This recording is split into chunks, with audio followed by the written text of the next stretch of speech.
तो मात्र जिजाऊ तर केसावर हात ठेवू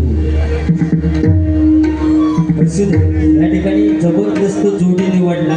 मनोरंजन होणार तुमचं 100%. फक्त सुरुवात माझ्याकडे असल्यामुळे, कारण हे दिवा नगरी म्हणजे भजनाची पंढरी आहे आणि या ठिकाणी बरेच भजनी बुवा या ठिकाणी दिवा नगरीमध्ये आहेत. आणि आता स्वप्नील मिस्त्री बुवा सुद्धा या स्टेजवर येऊन बसले आहेत. म्हणजे अतिशय सुंदर गायन त्यांचं स्वप्नील मिस्त्री बुवांशी सुद्धा बऱ्याच डबलबाऱ्या झालेल्या आहेत. त्यामुळे रूपाचा ध्यानाचा अभंग घेतो आणि 100% गजरात वेळ घेऊन मनोरंजन तुमचं करण्याचा प्रयत्न करणार.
तुका म्हणे